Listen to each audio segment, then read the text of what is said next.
రోజులు గడుస్తున్నాయి. కాని శాంతినిలయం గోడల మధ్య లక్ష్మి కోసం ఏదీ మారలేదు. స్వప్న కోసం ఆమె కాలేజ్ ఒక కవచంగా మారింది. దాని వెనుక ఆమె ఇంటి ప్రతి బాధ్యత నుండి తప్పించుకుంటుంది. ఆ ఉక్కపోతతో నిండిన మధ్యాహ్నం అక్కడ సూర్యుడి వేడి కిటికీల ద్వారా లోపలికొచ్చి ఇంటిని అగ్నిగుండంలా మారుస్తోంది.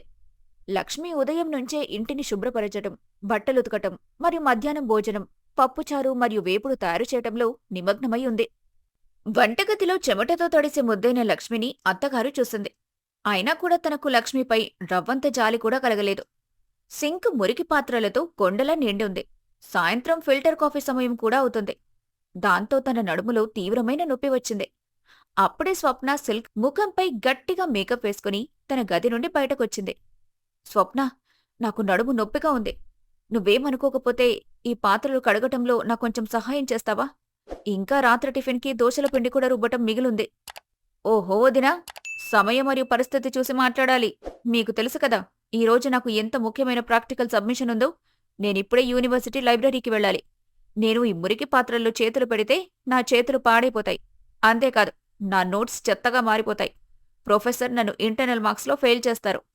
మీరు నా మొత్తం సంవత్సరం పాడవ్వాలని, అలానే కాలనీ వాళ్లు నన్ను ఎగతాళి చేయాలని అనుకుంటున్నారా? లేదు స్వప్న, నేనెందుకలా అనుకుంటాను? నీ కెరీర్ బాగుండాలి. అదే మేమందరం కోరుకుంటున్నాం. కానీ నువ్వు ఉదయం నుంచి ఇంట్లోనే ఉన్నావు. అప్పుడే కొంచెం సహాయం చేసుంటే బహుశా నాకిప్పుడు ఇంత కష్టం ఉండేది కాదు. నువ్వు రోజు మొత్తం ఫోన్లో ఏదో టైప్ చేస్తూ ఉంటావు. అది కూడా నీ ప్రాక్టికల్లో భాగమేనా? అన్న మాటలకు స్వప్న ముఖం ఒక్కసారిగా కోపంతో ఎర్రబడింది. ఆమె తన ఖరీదైన బ్యాగ్ను సోఫాపై బలంగా విసిరికొట్టి పెద్ద పెద్దగా కేకలు వేయటం మొదలుపెట్టింది. అయితే ఇప్పుడు మీరు నా మీద గూఢాచర్యం కూడా ప్రారంభించారా? నేను ఫోన్లో ఏం చేస్తాను, ఎవరితో మాట్లాడతాను, అది నా వ్యక్తిగత విషయం. మీరు నా తల్లి కావటానికి ప్రయత్నించకండి. పని విషయానికొస్తే, వదినా, మీరు ఈ ఇంటి కోడలు. అంతేకాని అతిథి కాదు.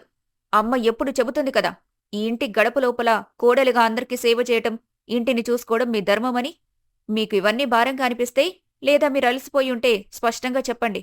నేనిప్పుడే అన్నయ్యకి ఫోన్ చేసి మీరు విశ్రాంతి తీసుకోవాలని అనుకుంటున్నారు, ఈ పనులు చేయటం మీ వల్ల కావటం లేదని, నేనాకలితో దాహంతో నిద్ర లేకుండా కాలేజ్కి వెళ్తాను. లక్ష్మి ఒక లోతైన చల్లని శ్వాస తీసుకుంది. ఇప్పుడామె దగ్గర ఇంక వాదించడానికి శారీరక శక్తిగాని మానసిక ధైర్యం కాని మిగల్లేదు. సరే స్వప్న, నువ్వెళ్ళు, నేనే చూసుకుంటాను. జాగ్రత్తగా వెళ్ళు. ఎండ చాలా ఎక్కువగా ఉంది. ఏదైనా చల్లటి డ్రింక్స్ తాగు. స్వప్న ఒక విజయం సాధించిన నవ్వుతో తన బ్యాగ్ తీసుకుంది. ఆమె ఇంటి ప్రధాన ద్వారం వద్దకు చేరుకున్న వెంటనే ఆమె ఫోన్ మోగింది. ఆమె తలుపు దగ్గరే నిలబడి తన స్నేహితురాలితో నవ్వుతూ మాట్లాడటం ప్రారంభించింది. అవున్రా, ఈరోజేంటి క్లాస్ లేదు? ప్రొఫెసర్ కూడా ఈరోజు సెలవులో ఉన్నారు. రా, పీవీపీ మాల్కి వెళ్దాం. అక్కడ కొత్త సినిమా వచ్చింది. అది కవర్ చేసుకుని తర్వాత బంద్ రోడ్ మీద చాట్ తిందాం.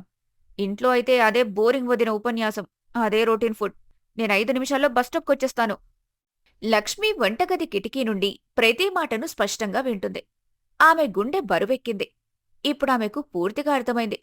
స్వప్న కాలేజ్ ప్రాక్టికల్ చదువు కేవలం టైంపాస్కి మాత్రమే, ఒక సాకులా బయట తిరగడానికి అని, ఇక వంటగది కష్టాల నుండి తప్పించుకోవడానికి అని కూడా.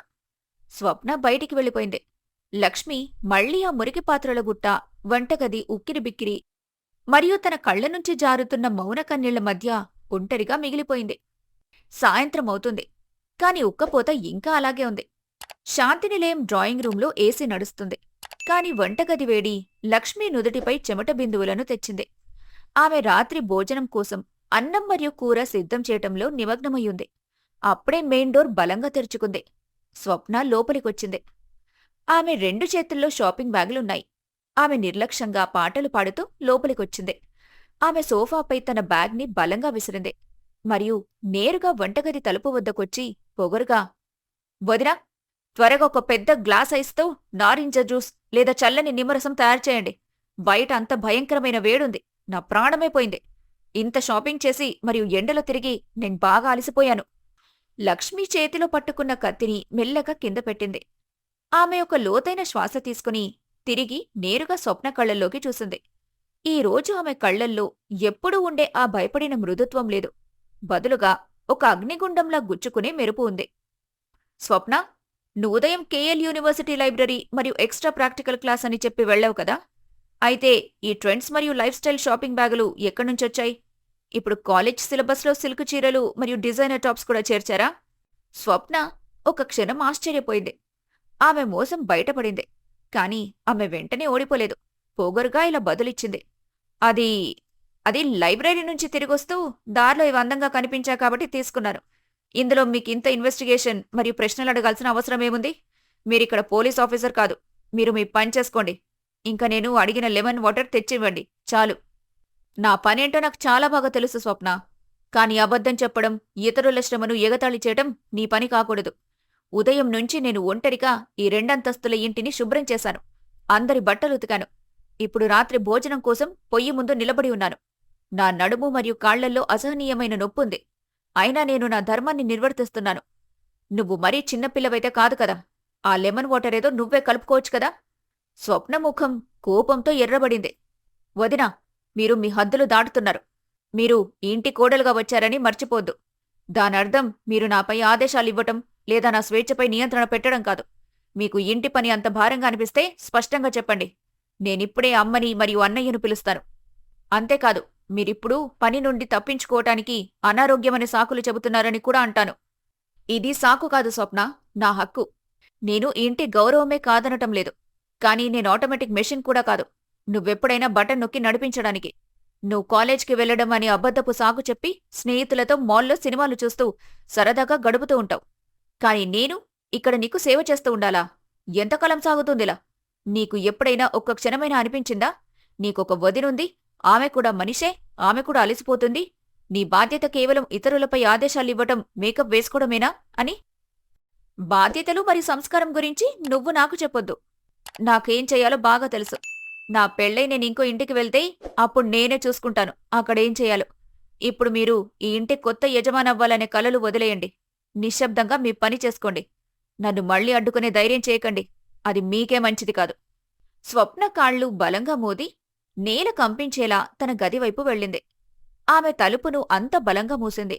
ఇంటి మొత్తం గోడలు కంపించాయి. లక్ష్మి అక్కడే వంటగది కౌంటర్ను ఆనుకొని నిశ్శబ్దంగా నిలిచిపోయింది. ఆమె చేతులు వణుకుతున్నాయి. కాని మనసులో ఒక నిర్ణయం గట్టిగా స్థిరపడింది. ఇప్పుడామెకు అర్థమైంది. కేవలం కన్నీళ్లు కార్చటం లేదా ప్రేమగా అర్థమయ్యేలా చెప్పడం వల్ల విషయం సర్దుబాటు కాదు అని. స్వప్న గది తలుపు అంత బలంగా మూసుకుంది. దాని ప్రతిధ్వని మొత్తం శాంతినిలయంలో ఒక పేలుడులాగా వినిపించింది. హాల్లో కూర్చుని భక్తి టీవీ చూస్తున్న సీతమ్మ గాబరాగా లేచారు. ఆమె ముఖంపై ఆందోళన, కోపం ఒకేసారి కనిపించాయి. నేరుగా వంటగది వైపుగా వచ్చింది. అక్కడ లక్ష్మి రాతిలా నిలబడి ఉంది. లక్ష్మి, మళ్ళీ డ్రామా మొదలుపెట్టావా నువ్వు? ఎందుకు నా కూతురేడుస్తూ తన గదిలోకి వెళ్ళిపోయింది? ఇప్పుడే పాపం మండుతున్న ఎండలో యూనివర్సిటీ నుండి అలసిపోయొచ్చింది. మరియు నువ్వు అడుగుపెట్టగానే తనని అడ్డుకోవడం ప్రారంభించావా? ఈ ఇంట్లో ఒక్క క్షణం శాంతి కూడా మనశ్శాంతిగా బ్రతకనివ్వవా మమ్మల్ని? లక్ష్మి తన ఎర్రగా మరియు అలసిన కళ్లతో అత్తను చూసింది. ఆమె స్వరంలో ఎన్నో రోజులుగా నొక్కిపట్టిన నొప్పి మరియు కోపం రెండూ ఉన్నాయి. అత్తయ్య, తను యూనివర్సిటీ నుండి కాదు, బందర్ రోడ్ షాపింగ్ మాల్ నుండి వచ్చింది. ఆమె ఉదయం నాకు అబద్ధం చెప్పి వెళ్ళింది. ఆమెకు చాలా ముఖ్యమైన ప్రాక్టికల్ క్లాస్ ఉందని. నేను కేవలం తన నీళ్లు తానే తీసుకోమని చెప్పాను. ఎందుకంటే నా నడుము నొప్పి సహించలేనంతగా ఉందని. నా ఆరోగ్యం గురించి చెప్పడం కూడా ఈ ఇంట్లో పాపమా? సీతమ్మ సోఫాపై చెల్లాచెదురుగా ఉన్న ఆ మెరిసే షాపింగ్ బ్యాగుల వైపు ఒకసారి చూసింది. కాని తన ముఖంపై తన కూతురు మోసం బయటపడినందుకు ఎలాంటి మార్పు కనిపించలేదు. పైగా లక్ష్మిపైనే గట్టిగా అరిచింది. అయితే ఏమైంది? ఆమె కొంతసేపు స్నేహితులతో షాపింగ్కి వెళ్ళిందంటే వయసులో ఉంది 4 కొత్త బట్టలు కొనుక్కుందామని. ఇందులో ఏమంత విడ్డూరముంది? రోజు మొత్తం చదువుతోనే సరిపోతుంది. ఒక గ్లాస్ నీళ్ల విషయానికొస్తే నువ్వు వంటగదిలోనే నిలబడున్నావు కదా. ఒక గ్లాస్ నీళ్ళిచ్చేసుంటే నీ వంశగౌరవం తగ్గిపోతుందా? నువ్వు ఈ ఇంటికి కోడలిగా వచ్చావు. నీ మరదలితో చిన్న చిన్న విషయాలపై వాదించటం నీకు కరెక్ట్ కాదు. అత్తయ్య, విషయం ఒక గ్లాస్ నీళ్లది కాదు. అసలైన విషయం నా గౌరవం, నా స్థానం గురించి. అవి నాకు ఇంటి కోడలిగా రావాలి. స్వప్న నాతో ఎలా మాట్లాడుతుంది? నేను మార్కెట్ నుండి కొనుక్కొచ్చిన పని మనిషినా? మీకెప్పుడూ అనిపించదా స్వప్న కూడా ఇంటి పనుల్లో నా కొంచెం సహాయం చేయాలని? రేపు ఆమె పరాయి ఇంటికి వెళ్తే అక్కడ ఈ అహంకారం చెల్లుబాటవుతుందా చెప్పండి. అక్కడి గురించి నువ్వు ఆలోచించొద్దు. నా కూతురెక్కడికి వెళ్ళినా రాణిలా బతుకుతుంది. ఆమె ఎవరి ముందు వంగాల్సిన అవసరం ఉండదు. గుర్తుంచుకో లక్ష్మి, ఆమె ఈ ఇంటి ఆడపడుచు. నువ్వు కోడలు.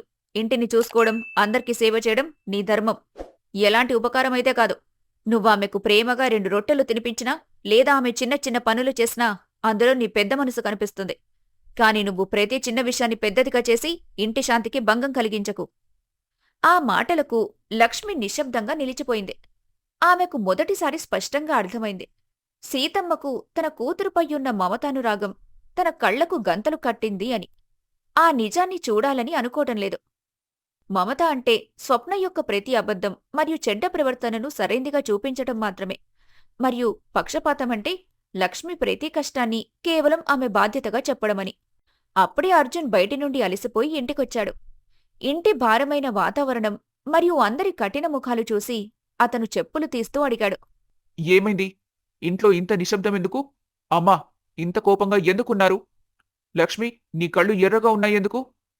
ఏమీ లేదులేరా, నీ భార్యకు ఇంట్లో పనులు చేయటం కష్టంగా ఉందంట. అంతేకాదు, చెల్లి నీరసం కొద్దీ జ్యూసివ్వమని అడిగితే కుదరదని చెప్పిందిరా. దాంతో అది ముఖం మార్చుకొని తన గదిలోకి వెళ్లి తలుపులు వేసుకుంది. ముందుగా ఆమెను సమాధానపరచు, లేదంటే రాత్రికి భోజనం కూడా తినదు. అర్జున్ లక్ష్మి వైపు చూశాడు. ఆమె నిశ్శబ్దంగా తన ఏడుపును ఆపుకుంటూ, అర్జున్కు అన్నీ అర్థమవుతున్నాయి. కాని తల్లి ఆ భావోద్వేగ మాటల ముందు అతను ఏం మాట్లాడలేకపోయాడు. లక్ష్మి ఈరోజు తన మనసులో ఒక రాతిలాంటి నిర్ణయం తీసుకుంది. ఇక మాటలతో అర్థం చేయించే సమయం గడిచిపోయింది. ఇక స్వప్న మరియు అత్తయ్యకు అనుభవం అనే చేదు ముద్దతోనే పాఠం నేర్పాలి. ఆ రాత్రి తన గది బాల్కనీలో లక్ష్మి కళ్లకు నిద్ర చాలా దూరంగా ఉంది. సీతమ్మ అన్న మాటలు పదే పదే గుర్తుకొస్తున్నాయి. ఎవరైనా సరే మన వాళ్ల మనసు ప్రేమతో గెలుచుకోవాలి కాని స్వప్న అత్తయ్య మాత్రం ఇతరుల మనసు నొప్పించడం మాత్రమే తెలుసుకున్నారు. మరుసటి రోజు ఉదయం ఇంట్లో మిగతావారు నిద్రలో ఉన్నప్పుడు లక్ష్మి తన పాత స్నేహితురాలు సరితకు ఫోన్ చేసింది. ఆమె ఇప్పుడు హైదరాబాద్లో ఒక సంపన్న కుటుంబంలోని అబ్బాయితో పెళ్లయింది. సరితా, ఎలా ఉన్నావ్? ఇంట్లో అందరూ ఎలా ఉన్నారు? విను, మీ అన్న మహేష్ కోసం మీరు అమ్మాయిని చూస్తున్నారు కదా. నా మరదలు స్వప్న ఉంది. బీకాం ఫైనల్ ఇయర్ చదువుతుంది. చూడ్డానికి అందంగా ఉంటుంది. అలాగే చదువులో కూడా తెలివైంది. అరే లక్ష్మి, నువ్వు నా మాటని ముందుగా చెప్పేశావు. మహేష్ కోసం మేము గత 6 నెలలుగా వెతుకుతున్నాం. నీకు తెలుసు కదా, మా జూబ్లీహిల్స్ కుటుంబం కొంచెం పాత ఆలోచనల్లో కలిగింది. మా అత్తగారికి కోడలు ఎలాంటిది కావాలంటే ఇంటి వ్యవహారాలు, వంటగది మర్యాదను నిర్వహించగలిగేలా ఉండాలి. ఎందుకంటే మహేష్ సాఫ్ట్వేర్ పని చాలా ఒత్తిడిగా ఉంటుంది. అతనికి ఇంటికొచ్చాక ప్రశాంతత కావాలి. అవును సరిత, నేనర్థం చేసుకుంటున్నాను. స్వప్న ఇప్పుడు తన డిగ్రీ పూర్తి చేయబోతుంది. మీరు ఇష్టపడితే ఒకసారి ఫోటో మరియు జాతకం మార్పిడి చేసుకోవచ్చు. అబ్బాయి పూర్తిగా వజ్రం లాంటివాడు. నా మరదలికి సంబంధం కుదిరితే నాక్కూడా చాలా సంతోషంగా ఉంటుంది అని చెబుతుంది. సాయంత్రం అర్జున్ ఆఫీస్ నుంచి అలసిపోయి ఇంటికొచ్చాడు. అప్పుడు లక్ష్మి అతనికి ప్రేమగా యాలకుల అల్లం టీ మరియు వేడివేడి మిర్చి బజ్జీ తయారుచేసింది. వాతావరణం తేలికగా ఉందని చూసి ఆమె మెల్లగా విషయం మొదలుపెట్టింది. వినండి, స్వప్న కాలేజ్ ఎప్పుడు పూర్తవబోతుంది. మనం ఆమె పెళ్లి విషయాన్ని ఇప్పుడు సీరియస్గా ప్రారంభించకూడదా? నా స్నేహితురాలు సరిత అన్న మహేష్ హైదరాబాద్లో ఉంటాడు. చాలా మంచివాడండి. పెళ్ళా? ఏమంటున్నావు లక్ష్మి? ఇంకా తను చిన్నపిల్లే. తన చీర కూడా సరిగ్గా కట్టుకోలేదు. అయినా అమ్మ ఒప్పుకుంటుందా? వాళ్ళకిప్పటికీ అనిపిస్తుంది స్వప్న ఇంకా బొమ్మలతో ఆడుకునే వయసులోనే ఉందని. చిన్నపిల్ల కాదు అర్జునామే, 23 సంవత్సరాలకు చేరుకుంటుంది. ఇంకా ఎంతకాలమని మీరు అత్తయ్య ఆమెను మీ ఒడిలో దాచిపెడతారు? ఇప్పుడిలాంటి గోల్డెన్ సంబంధం చేతినుంచి జారిపోతే తరువాత పశ్చాత్తాపడాల్సొస్తుంది. మీరు కోరుకోవడం లేదా మీ చెల్లి హైదరాబాద్లో ఇంత పెద్ద కుటుంబంలో కోడలుగా మారాలని? లక్ష్మి ఇదే విషయాన్ని రాత్రి భోజన సమయంలో సీతమ్మ ముందు ఉంచింది. మొదట సీతమ్మ కొంచెం సంకోచించారు మరియు కొంచెం నాటకం చేశారు.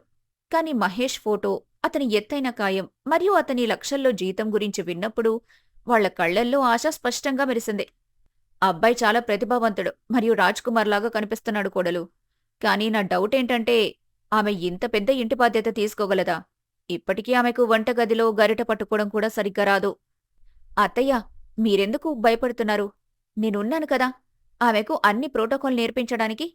ఇంక మీరు చెప్పినట్టే ఆ ఇంట్లో తను రానిలా జీవిస్తుందని. ఇంత పెద్ద ఇంటికి పెద్ద కోడలవుతుంది. అప్పుడన్నీ స్వయంగా నేర్చుకుంటుంది. అక్కడ ఆమెకు కేవలం ఆదేశాలివ్వటం మాత్రమే పనుంటుంది. స్వప్న మెట్ల దగ్గర నిలబడి అన్నీ వింటూ ఉండగా అకస్మాత్తుగా డైనింగ్ హాల్లోకొచ్చింది. ఆమె ఆనందంతో మునిగిపోయింది. ఆమె కనిపించింది. పెళ్లంటే విజయవాడ ఈ వేడి మరియు వంటగది నుండి విముక్తి మరియు హైదరాబాద్ హైఫై ఐశ్వర్య జీవితం. వదినా, విన్నారా? నా సంబంధం హైదరాబాద్లో ఇంత పెద్ద బిజినెస్ మ్యాన్ కుటుంబంలో నిర్ణయమవుతుంది. ఇప్పుడు నాకు ఈ చిన్న వంటగది, ఈ ఉక్కపోత మరియు మీరు రోజూ చేసే గొనుగుడు, ఉపన్యాసం నుండి ఎప్పటికీ విముక్తి లభిస్తుంది. అక్కడైతే పని మనుషుల సైన్యం ఉంటుంది. నేను కేవలం సోఫాపై కూర్చొని మహారాణిలా ఆర్డర్ చేయొచ్చు. నేను రేపే నా షాపింగ్ లిస్ట్ తయారు చేస్తాను. అవును స్వప్న, ఇంక నీ జీవితం మహారాణిలా ఉంటుంది. లక్ష్మి తన యొక్క మాస్టర్ ప్లాన్ పనిచేసింది. ఆమె స్వప్నను సరిచేయటం అనే అసాధ్యమైన బాధ్యతను ఇప్పుడు తనే తీసుకోలేదు. కాని సమయం మరియు అత్తయ్య అనే పెద్ద గురువుకప్పగించింది. ఆమెకు తెలుసు, హైదరాబాద్ ఇంట్లో ఆదేశాలు కాదు, నైపుణ్యం పనిచేస్తుంది అని.